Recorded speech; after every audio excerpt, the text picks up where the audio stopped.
Hello welcome to Paru edutech YouTube channel. Friends, ఈ వీడియోలో మనం ఇస్రోకి రీసెంట్గా నోటిఫికేషన్ అనేది రావడం జరిగింది కదా. అసిస్టెంట్స్కి అండ్ యూడీసీకి and junior assistant and stenography అన్ని డిఫరెంట్ పోస్టులు పడ్డాయి, డిఫరెంట్ జోన్లో పడ్డాయి. మీరు ఏదైనా సెలెక్ట్ చేసుకోవచ్చు, ఏదైనా రాసుకోవచ్చు. అండ్ నేను ఆల్రెడీ దాని మీద ఒక వీడియో చేశాను అండ్ సిలబస్ మీద కూడా ఒక వీడియో చేశాను.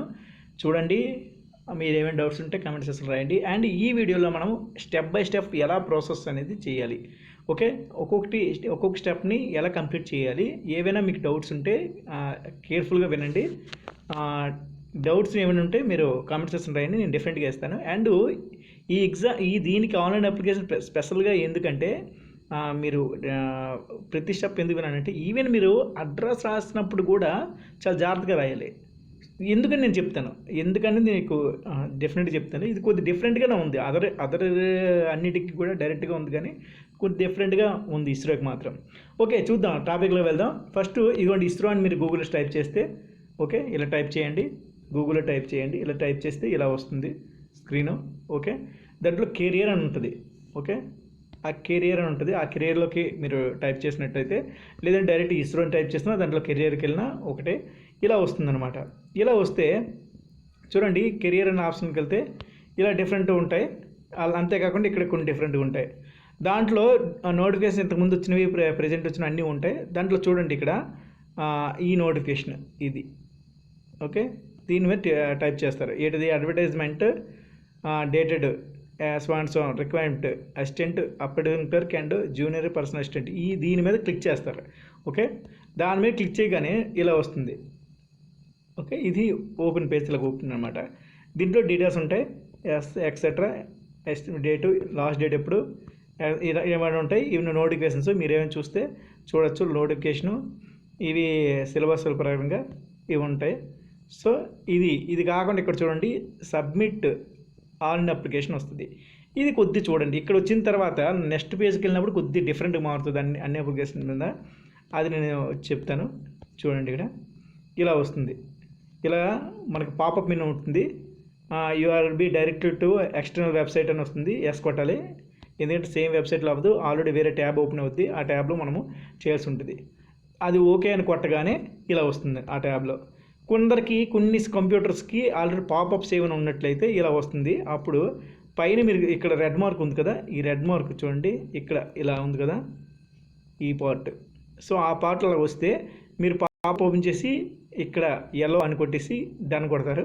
అదర్వైజ్ పాపప్ లేకపోతే ఇలా వచ్చేస్తుంది, సైట్లో ఇలా వస్తుంది. ఇది ఇలా ఉంటుంది. ఇలా అయిపోయిన తర్వాత ఇలా కూడా ఉంటుంది. ఇలా నెక్స్ట్ పేజీలో ఇలా వస్తుంది అనమాట.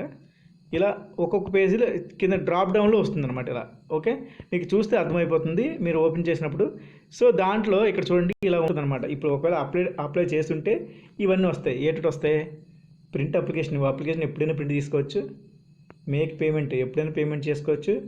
I mean with in date, ఎప్పుడైనా అంటే మాత్రం అది ఇచ్చిన ఆ డేట్ లోపే, ఓకే, క్లోజింగ్ డేట్ లోపే పేమెంట్ స్టాటస్ చేసుకో.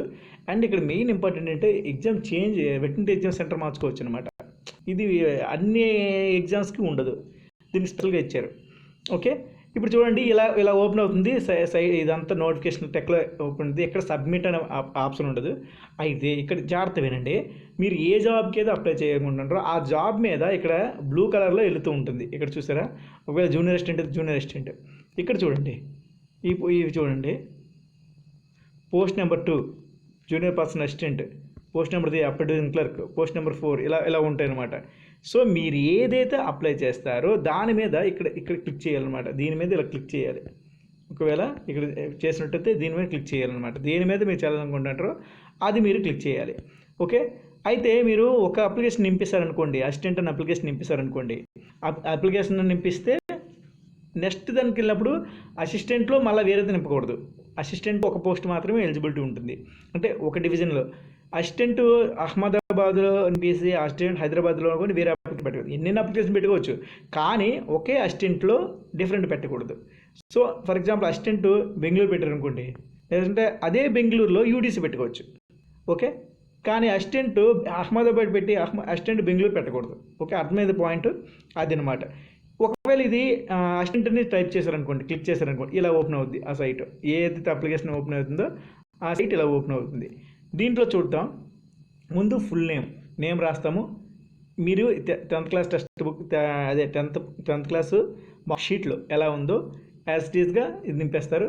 Gender male or female, male status single లేదా మ్యారీడ్ అని రాస్తారు. ఓకే, కేటగిరీ ఏంటి, ఓబీసీయా, ఎస్సీ, ఎస్టీయా అని రాస్తారు. ఫిజికల్ హ్యాండిక్యాప్డ్ కేటగిరీ అంటున్నారు. నువ్వు పీహెచ్ అయితే ఓహెచ్ కానీ ఏదో ఒకటి రాస్తారు, లేదంటే నాట్ అప్లికబుల్ అని వస్తుంది డ్రాప్ డౌన్ లిస్ట్లో, అది రాస్తారు. నెక్స్ట్ విడోవా డైవర్స్డా అనే ఉంటుంది, ఏదో ఒకటి రాస్తారు. ఒకవేళ విడో అయితే విడో రాస్తారు, లేదా డైవర్సిటీ ఉమెన్ అయితే అలా రాస్తారు, అలా ఏదో ఒకటి. ఓకే, ఎక్స్ సర్వీస్ మ్యాన్ అయితే ఎక్స్ సర్వీస్ మ్యాన్ ఎస్ అని పెడతారు. ఒకవేళ మీరు ఆల్రెడీ ఎక్స్ సర్వీస్ మ్యాన్గా చేసి ఉంటే రాసి ఉంటారు. నెక్స్ట్ అదర్వైజ్ నో అని పెడతారు. వెదర్ వర్కింగ్ ఈ సెంట్రల్ గవర్నమెంట్ ఆ స్టేట్ గవర్నమెంట్, మీరు ఏదైనా వర్కింగ్ చేస్తున్నారా, ఆల్రెడీ సెంట్రల్ గవర్నమెంట్ చేస్తున్నారా లేదా అని. సో ఫర్ ఎగ్జాంపుల్ ఎస్ అనుకోండి, ఇప్పుడు నేను ఆల్రెడీ వర్క్ చేస్తున్నాను కాబట్టి సెంట్రల్ గవర్నమెంట్లో, సో ఎస్ అని పెడతాను నేనైతే. మీరైతే నో అని పెట్టచ్చు, లేదంటే ఎస్ అని. కానీ ఒకవేళ ఎస్ అని పెడితే మీరు నో అబ్జెక్షన్ సర్టిఫికేట్ అనేది పెట్టుకోవాలి. సో అది అందరికీ గవర్నమెంట్ ఎంప్లాయీస్ ఆల్రెడీ తెలిసి ఉంటుంది. నో అబ్జెక్షన్ సర్టిఫికేట్ అంటే ఏంటి, మీ ఆఫీస్ నుండి మీరు ఒకవేళ జాబ్ వస్తే వెళ్ళిపోతానని ఆఫీస్ పర్మిషన్ తీసుకోవాలన్నమాట, అది నో అబ్జెక్షన్ సర్టిఫికేట్ అనమాట. నెక్స్ట్ చూడండి, ఇక్కడ చూడండి, వర్కింగ్ ఒకవేళ అయితే మినిమం ఎన్ని సంవత్సరాలు కంటిన్యూస్గా చేశారు అని రాస్తుంటారు. సో ఒకవేళ వర్కింగ్ పర్సన్ అయితే రాస్తారు, లేదంటే అదర్వైజ్ నో పర్సన్ రాస్తారు. Are you marital sports person అంటారు. నీకు ఒక స్పోర్ట్స్ పర్సన్ ఉందా అంటే, స్పోర్ట్స్ పర్సన్ అంటే ఇక్కడ ఏంటంటే నేషనల్ లెవెల్లో అవార్డ్స్ రావాలి. So otherwise no. Father name రాస్తాం. ఫాదర్ నేమ్ అంటే ఫాదర్ నేమ్ దగ్గర ఫాదర్ నేమ్ రాస్తాం. అండ్ ఇక్కడ చూడండి, ఫోటో అండ్ సైన్ ఉంటుంది. ఇది చాలా ఇంపార్టెంట్, కొద్ది జాగ్రత్త ఉండండి. ఫోటోగ్రఫీ దగ్గర ఓన్లీ జేపీఈజీ ఫార్మాట్లో ఉండాలి. అది కూడా 50 KB లోపు ఉండాలి. ముందే మీరు సెర్చ్ చేసుకోండి, 50 KB లోపే ఉండాలి.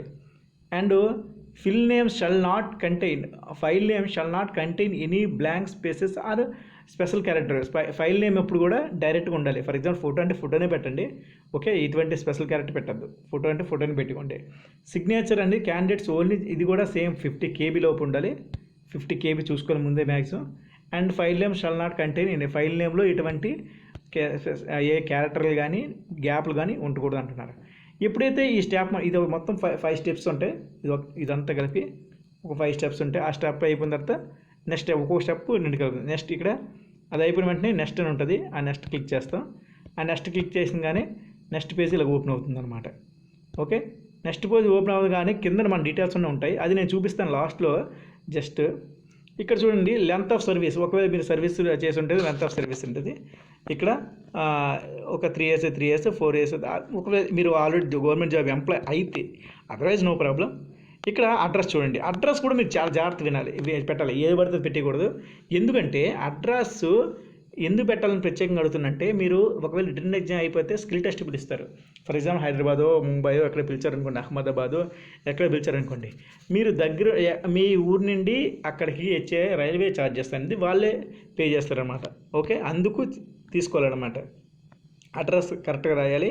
అంటే కాంటాక్ట్ నెంబర్ సిటీ రాస్తాం. అడ్రస్ అనేది మీరు విలేజ్ రాసుకొని, సిటీ అంటే ఏ డిస్ట్రిక్టో ఆ డిస్ట్రిక్ట్ రాస్తారు, Andhra Pradesh. And pin code number రాస్తాం. ఓకే, ఇది ఓకే కదా. నెక్స్ట్ కాంటాక్ట్ నెంబర్ ఒకటి రాసుకుంటారు, అండ్ ఇంకొక 2 ఫోన్ నెంబర్లు కన్ఫర్మ్గా రాయాలి. చూడండి, ఇక్కడ please enter valid and active email ID correctly below. Please note all the communication including letters will be email ID. ఇక్కడ ఈమెయిల్ ఐడి ద్వారానే పంపిస్తారు. సో ఈమెయిల్ ఐడి మస్ట్గా మీరు తెలిసి అదే మీకు గుర్తుంది, ఇప్పుడు వాడుతుంది ఇవ్వండి ఈమెయిల్ ఐడి. మళ్ళీ రీఎంటర్ చేస్తారు email ID. Next nearest railway station important, ఎందుకంటే మీకు స్కిల్ టెస్ట్కి పేమెంట్ అనేది కనెక్ట్ ఇస్తారు కాబట్టి. జోన్ నేమ్ మీది ఏ జోన్ అయితే పెట్టుకోవాలనుకోండి ఆ జోన్ పెట్టుకోవాలి. ఫర్ ఎగ్జాంపుల్ మన దగ్గరలో శ్రీహరికోట ఉందనుకో, ఆంధ్ర వాళ్ళకి శ్రీహరికోటనే. అయితే ఇక్కడ విషయం ఏంటంటే, మీరు ఆంధ్ర వాళ్ళు కదా శ్రీహరికోట పెట్టాలని ఏముండదు. హైదరాబాద్ పెట్టుకోవచ్చు, అహ్మదాబాద్ పెట్టుకోవచ్చు, ఎక్కడైనా పెట్టుకోవచ్చు. మీరు పోస్టులు మీకు ఎక్కువ ఉన్నాయి, అక్కడే ఎక్కువ ఉన్నాయి, కాంపిటీషన్ తక్కువ ఉంటుంది అనుకుంటే మీ ఇష్టం, అది మీ ఇష్టం వదిలేస్తున్నా. వీలైనంతవరకు సౌత్ జోన్లో పెట్టడానికి ప్రయత్నించండి, ఎందుకంటే నార్త్ జోన్లో కొద్దిగా కాంపిటీషన్ ఎక్కువ ఉంటుంది. అండ్ మెయిన్ స్టేషన్స్లో బెంగళూరు వంటి స్టేషన్స్, హైదరాబాద్ స్టేషన్లో కాంపిటీషన్ ఎక్కువ ఉంటుంది. ఎందుకంటే మనము అన్నీ యూనివర్సల్గా పెట్టడం కావదు, ఏదో ఒక జోన్ పెట్టడం అవుద్ది. కాబట్టి కాంపిటీషన్ ప్రకారం మీరు చూసుకోండి, అది మీ ఇష్టం, అది నేనే ఇచ్చాను. జనరల్గా నేను చెప్తున్నా అంతే. హైదరాబాద్ సిటీలు అంటే, బెంగళూరు సిటీలు అంటే కొద్దిగా కాంపిటీషన్ ఎక్కువ ఉంటుంది, ఎక్కువ మంది అక్కడ ప్రిఫరెన్స్ ఇస్తారు. శ్రీహరి కోట అంటే లాంచింగ్ స్టేషన్ కాబట్టి అండ్ ఆంధ్ర కాబట్టి అది కూడా కొద్దిగా రిలేటెడ్ టు ఒక అడవి ప్రాంతం కాబట్టి మేబీ తక్కువ అవ్వడానికి ఛాన్సెస్ ఉన్నాయి. అలాగని ఇస్తారని చెప్పలేము, నా ఉద్దేశం అనమాట. మీ ఇష్టం, అది మీరు ఏది పెట్టుకుంటారు అది మీ ఇష్టం. రిటన్ టెస్ట్ సెంటర్ అనేది ఎక్కడ పెట్టుకోవచ్చు, జనరల్గా మనకు దగ్గరలో హైదరాబాద్ ఉంది కాబట్టి హైదరాబాద్ పెట్టుకుంటాం. అయిపోతే ఇక్కడ నెక్స్ట్ బటన్ కొడతాం. నెక్స్ట్ స్టెప్కి వెళ్ళిపోతాం. నెక్స్ట్ స్టెప్లో ఇలా నెక్స్ట్ స్టెప్ ఉంది కదా, అది నెక్స్ట్ స్టెప్కి వెళ్ళిపోతాం. నెక్స్ట్ స్టెప్కి వెళ్ళిపోతే ఇలా ఓపెన్ అవుతుంది అప్లికేషన్ ఫామ్ అనేది. థర్డ్ స్టెప్కి వస్తాం. ఆల్రెడీ 2 స్టెప్లు అయిపోయి థర్డ్ స్టెప్ చూడండి. డేట్ ఆఫ్ బర్త్ రాస్తాం, month, date and year. First month రాస్తాం, అది డేట్ రాస్తాం, ఇయర్ రాస్తాం. ఎడ్యుకేషన్ క్వాలిఫికేషన్ గురించి చెప్దాం. ఇక్కడ ఫర్ ఎగ్జాంపుల్ ఎడ్యుకేషన్ క్వాలిఫికేషన్ ఏంటి ఉంటుంది, బీఎస్సీ ఉంటుంది, బీఎస్సీ కంప్యూటర్స్, బీఎస్సీ ఏదో ఒకటి ఉంటుంది, మీకు నచ్చింది పెట్టండి పర్లేదు. బీఎస్సీ అంటే బ్యాచిలర్ ఆఫ్ సైన్స్ అని పెట్టండి, ఓకే. లేదంటే బీటెక్ అయితే బీటెక్ అని పెట్టండి. అయితే duration of the course degree course name ఏటి రాస్తారు. ఫర్ ఎగ్జాంపుల్ బీఎస్సీ అనుకోండి, బీఎస్సీ అని రాస్తారు. దాంట్లో ఏదైనా గ్రూప్ సబ్ గ్రూప్ ఉన్నా కూడా బ్రాకెట్లో పెట్టేయండి. ఫర్ ఎగ్జాంపుల్ బీఎస్సీ కంప్యూటర్స్ అంటే కంప్యూటర్స్, లేదా ఎంపీసీ గ్రూప్ అయితే ఎంపీసీ అని పెట్టండి బ్రాకెట్లో. స్పెషలైజేషన్ ఎంపీసీ అనుకోండి, ఆ స్పెషలైజేషన్ ఏదో రాస్తారు, మ్యాథ్స్, ఫిజిక్స్, కంప్యూటర్స్ అని. బీటెక్ అంటే బీటెక్ డైరెక్ట్గా మీ స్పెషలైజేషన్ అంటే ఎలక్ట్రికల్, ఎలక్ట్రానిక్స్, సెలెక్షన్ అది పెట్టుకుంటారు, లేదా కమ్యూనికేషన్ అలా పెట్టుకుంటారు. అండ్ యూనివర్సిటీ డిగ్రీ ఎక్కడి నుంచి చేశారు, ఓకే. యూనివర్సిటీ డిగ్రీ ఎక్కడ నుంచి చేశారు, మీ యూనివర్సిటీ ఉంచి ఇవ్వాలి. ఎప్పుడు చేశారు, మంత్. అయితే మీరు టోటల్ మార్క్స్, సిజిపిఏ 2 ఉంటాయి కదా, మార్క్స్ కొందరికి ఇస్తారు, సిజిపిఏ ఇస్తారు, అది మీ ఇష్టం. ఏదైతే అది సెలెక్ట్ చేసుకుంటారో అది ఇక్కడ రాస్తారు. ఎన్ని మార్క్స్ వచ్చాయి ఎంతకి. ఫర్ ఎగ్జాంపుల్ 8.7 అనుకోండి, లేదా 9 పాయింట్స్ అనుకోండి, ఇక్కడ 10కి రాస్తారు. ఫస్ట్ క్లాస్ సెకండ్ క్లాస్ రాస్తారు. ఇక్కడ చూడండి, ఇది ఒకటి important. Whether the course has complete with in the stimulate period of the, ఇది చాలా ఇంపార్టెంట్. అంటే మీరు కన్ఫామ్గా బీటెక్ 4 ఇయర్స్ అయితే 4 ఇయర్స్లో కంప్లీట్ చేయాలి. 1 ఇయర్ ఉండిపోయింది, బ్యాక్లాగ్స్ ఉండిపోయి 1 ఇయర్ గ్యాప్ తీసుకున్నానంటే అవ్వదు, అది ఎలిజిబిలిటీ కాదు. కన్ఫామ్గా 3 ఇయర్స్ అంటే 3 ఇయర్స్లో, 4 ఇయర్స్ అయితే 4 ఇయర్స్, 5 ఇయర్స్ అయితే 5 ఇయర్స్. ఆ డ్యూరేషన్ కోర్స్ డిగ్రీ అయితే 3 ఇయర్స్ కాబట్టి 3 ఇయర్స్ కంప్లీట్ చేసి 1 ఇయర్ గ్యాప్ తీసుకుంటానికి చేశానంటే అవ్వదు, ఓకే. Next matriculation. మీ 10th క్లాస్లో ఏ బోర్డు అయితే ఆ బోర్డు, మీ స్కూల్ పేరు కాలేజ్ పేరు రాయకండి, బోర్డు నేమ్ రాయండి. Board of secondary education AP అని అలా రాస్తే మంత్ ఎప్పుడు అయింది, ఇయర్ ఎప్పుడు అయింది, పర్సంటేజ్ ఆఫ్ మార్క్స్ అవి రాస్తారు. అయితే మీ డిప్లొమా కంప్యూటర్ అప్లికేషన్ ఏదైనా డిప్లొమా ఉందా లేదా అడుగుతున్నారు. ఉంటే ఎస్ అని పెట్టండి, లేదంటే లేదు, ఓకే. డిప్లొమా ఉండాలి, ఉంటే నో అండ్ లో, అదర్వైజ్ నో ప్రాబ్లం. అయితే do have proficiency in use of computers అంటే ఎస్ అని పెడతాం. మీ కంప్యూటర్స్లో నాలెడ్జ్ ఉందా లేదా అడుగుతున్నారు, ఎస్ అని పెట్టాలి. ఎందుకంటే ఆల్రెడీ ఎసెన్షియల్ క్వాలిఫికేషన్లు మీ కంప్యూటర్స్ అనేది వచ్చని రాస్తుంటారు కాబట్టి, ఓకే. ఎస్ అని పెట్టాలి అక్కడ. ఈ రెండింటిలో ఏదో ఒకటి ఎస్ ఉండాలి, 2 నో అయితే అవ్వదు. అయిపోయిన తర్వాత నెక్స్ట్ స్టెప్కి వెళ్తాం. నెక్స్ట్ స్టెప్కి వెళ్తే నెక్స్ట్ స్టెప్లో ఇలా ఓపెన్ అవుతుంది. ఫైనల్ సబ్మిషను ఇలా ఉంటుంది. ఇది అయిపోయిన తర్వాత కిందన ఇక్కడ చూడండి, ఫైనల్గా ఇవన్నీ మీరు వెరిఫై చేసుకుంటారు, ఏది కరెక్టా ఎక్సెట్రా అని. అయిపోయిన తర్వాత సబ్మిట్ బటన్ కొడతాం.